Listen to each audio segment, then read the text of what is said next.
Hello, everybody. We have another USL New England recap for this. And this one is the Rhode Island FC as they hosted Colorado Spritchbacks in what is basically the rematch of the 2024 USL final, which was non-competitive to say the least in that one. Now, when you look at this game on paper, we weren't exactly sure which way this was going to go because both teams needed the 3 points desperately. And when you look at it from the Rhode Island side, they haven't scored multiple goals since June. And I had said going into the game, I said, Rhode Island needs to find a way to score multiple goals to win this game, I felt. They needed to score 2 goals. They needed to find a way to go out there and try to get a second goal and stop playing for just one. That's what I basically said. So I didn't know what we were going to see in this game. I know we had the Japanese kid starting. Now, I'm not going to try to pronounce his name because, again, I suck at doing that. So I'm just going to say number 14 for simplicity's sake. So number 14 for Rhode Island was going to start. And I was curious to see how he was going to look on the wing. Because he showed glimpses of it against Birmingham, but he was ineffective to say the least. And as this game went, it became a theme. There was 2 things that took away from the first half in what was a scoreless game in the half. The kid was not making runs, and it was kind of ticking me off because there was times where a Rhode Island player had it on the wing, waiting for him to make a run, and he's not making runs. That was something that I felt a little weird and why aren't you making runs, dude? Because we got you here to improve our offense and to hopefully improve our goal numbers. And I'm watching you not make runs. So I felt kind of a little weird on that because there was some attacks that felt like it was 10v11. That wasn't the only thing I took away from that first half, though. This ref sucked. And I don't really like to harp on the refs because the game is won and lost outside of the reffing. But this might have been the worst ref I've seen. For a half at least. Because he gave out 5 yellow cards in this half. All 5 of them to Rhode Island. The fouls were 12-4 in favor of Rhode Island. The only person who didn't get a yellow card was Connell Smith in that first half. And I guarantee you he tried to at the end of the first half because as soon as that whistle blew, he made a beeline for the official. And I think it was Frank D'Arcy that had to pull him away to keep him away.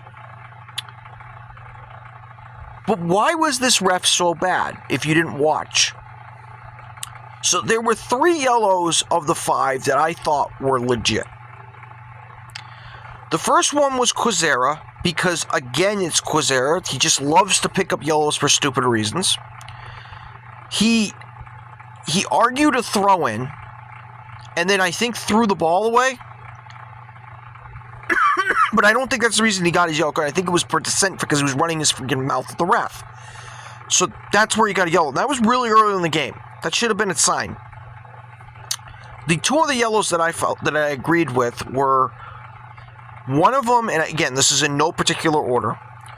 One of them was Frank, in which Frank got a yellow card for stopping a fast break chance following a Rhode Island corner. So, that I understood on that yellow. Completely understandable. And then there was another yellow that I want to say was... God, I'm trying to remember all the yellow cards. I want to say it was Scardini, where he kind of did the same thing. So, again, that's 3 of the 5. The other 2 I felt was it felt personal. And I'm thinking, okay, dude, come on. Why are you not calling anything in Colorado Springs or even giving them yellows? So I felt that. But the most egregious one that he had... Now, if it was just yellow cards, I would have been, okay, this guy's just out to get Rhode Island. He then took a goal away from Rhode Island that he shouldn't have, because I watched the replay 7 times live at the game. Rhode Island got a set piece, and they whipped it into the box, and they scored following a header, but the ref said, no, calling a foul. And I'm like, well, how are you calling a foul? Because every single player, and I believe it was Hugo leaving the charge because the foul was called on him, was saying, how can you take that goal away? I watched the replay, like I said, 7 times to try to find it. There was no foul. The Colorado Springs player was hand fighting with Hugo. You know, that happens on every single set piece. The player went down on his own. He literally tripped over his own feet, and the ref said that's a foul. I saw that live, and I saw the replay after, but live I was like, wait, he's calling a foul. And I saw the Colorado Springs player down, and I said, wait, he's calling a foul. Did Hugo get him when they went to make the run? That's why the foul was given. On the replay, it's even worse. Like I said, Hugo doesn't touch him, and the guy just goes down. So there's one goal that was taken away. The other one that Rhode Island, it's on Rhode Island with this one. JJ got a clear header, clean header, no one in front of him, and he completely missed the net. So you could make the argument Rhode Island should have been up 2-0 at halftime. But when we went into halftime, this was kind of me wondering, okay, Rhode Island should have scored once, should have scored twice, including one that literally went in the net and the ref took away for no reason. How does Rhode Island come out in the second half? Because I've seen situations like this before from Rhode Island in the past, where it's like, oh, no, we put our best foot forward, we can't do anything in the second half. We're not allowed to do anything in the second half because we already tried in the first half. I kind of had that feeling as the second half started because it was all Colorado Springs for the first 15 to 20 minutes.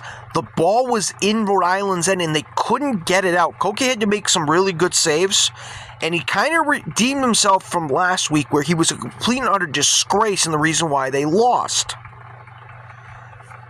In Birmingham, I should say. And Rhode Island really wasn't getting anything going. And they were just absorbing pressure. What I wanted to see from Rhode Island, I've been saying this for 2 seasons.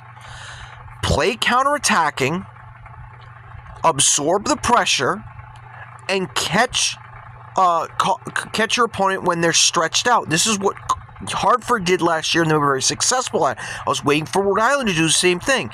They finally did it this time. And they finally caught Colorado stretched out thin. They finally played long balls to where they were effective, and they caught Colorado out of position defensively. And early in the game, I know I'm going back to the first half here when I say this, but Rhode Island's attack in the first half, when they went out wide and they tried to cut back to a trailer in the box, there was nobody there on some passes. This time, in the second half, they were more effective with this. And number 14 for Rhode Island, again, the Japanese kid, I'm not going to try and pronounce his name, because I haven't figured it out correctly on myself yet. He's there to clean up the garbage. He didn't strike on the first one, but he got the rebound and got the second one. Because he went to the soft area of the pitch and scored there. Which was a great job by him. And after that point, where it was all Colorado in the second half, when Rhode Island scored on the counter to make it 1-0, they had the momentum, and it was all of a sudden them for basically, you could argue, the entire second half. Like, it was Colorado, the team that was chasing, and Rhode Island was still doing the same thing. Absorb the pressure, counter, make Colorado have to defend. And they were doing a great job at it. I've been waiting for them to do it all season. Now, they should have scored and made it 2-0 again. This was another part. Rhode Island's finishing was not good in this game, even though they won. because Dwayne Atkinson came in for the kid. Again, I'm not surprised the kid didn't play a full 90 because he's still trying to get into form himself. But Dwayne Atkinson got it out wide, and I said he should score this. And he completely whiffed at it. Completely whiffed. Ball didn't even go on net. He just chunked it left on he should have scored on. So there was another one where the Rhode Island should have scored. And I'm thinking, come on, Rhode Island, get a second goal. Don't do like you've done before, which is concede. And then all of a sudden we're thinking this draw feels like a loss. And they didn't. Credit to them. And I should also mention that goal they scored came off a turnover. They forced a turnover for Colorado Springs, and that's how they scored on that goal. This is another thing I want them to do. Their second goal they got was the same thing. Now, a source tells me who's on the, well, not on the pitch, but near that side, told me that Leo Alfonso got a nick. If you watch the replay, it's hard to tell, but Leo Alfonso was putting pressure on the Colorado Springs goalkeeper, and Leo Alfonso has been ineffective as a striker, but he's good as like an attacking cam, and he was putting pressure on their keeper. And like I said, if you watch the replay, it looks like the keeper just flubbed it, but I think, like I said, Leo did get a touch on it to affect it, because it went right to J.J. Williams, who took a couple seconds to get himself adjusted and give himself a good firing angle. And he put it in and make it 2-0 to put this game away. But that's 2 goals that Rhode Island scored off turnovers. And because of their high press. Really good job by Rhode Island in this game. Now, Rhode Island, like I said, wins this game 2-0 in a game where I could argue Rhode Island stole it, considering how the second half Colorado Springs kind of dominated them. They just couldn't put the ball in the net.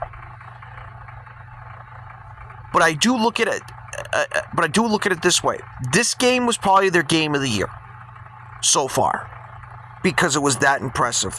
I was very impressed on how they played, how they were being, how the game was going against them for the first half, with the ref calling every single yellow card on them. They actually did pick up another yellow card to make it 6, I should mention. They actually, I think, got 6 cards in this game. But in that second half, they didn't concede, they were under pressure, and then all of a sudden, they got their chance, they converted on it, and they go on to win this game because they took it to Colorado Springs, something I was waiting for Portland to do in their game, and they didn't. They decided, well, no, we don't want to do that. So with the win, Rhode Island is now firmly in 6th. They have a buffer between them and the playoff teams, and because of how things shook again, this is why they lost to Birmingham just is so maddening now. If they win the games that they have to make up, because teams like Louisville and I want to say not Detroit, Pittsburgh. It's Pittsburgh. Pittsburgh and Louisville. They have 2 games at hand on both of them. If they win both those games, they all of a sudden are now in 4th, and they have a chance to host a home playoff game. Which, again, this Eastern Conference is ass. It really is. This Eastern Conference is very ass. And I'm not trying to sit there and trying to downplay what Rhode Island's doing. It is ass. If you take out Tampa Bay, and I'll even put Charleston in there right now, it's a pretty ass Eastern Conference. I can't tell you who's better after that. So, again, it's a great win for Rhode Island. Their next game is going to be at Tampa Bay, so that's going to be the next big test for them. If they can get a result in Tampa Bay, now you start to think, is Rhode Island changing, or not changing, but is it starting to, their season starting to turn around? Now, the reason why I'm not going there and saying it yet, even though I did kind of say that at Pittsburgh, is because of the letdown you had at Birmingham the next week. So, again, going to pump the brakes till I see you do it consistently in back-to-back weeks. But like I said, good result for Rhode Island, and we will see what happens next week. So, take care. Enjoy the Sunday morning. Take care. I will see you next time.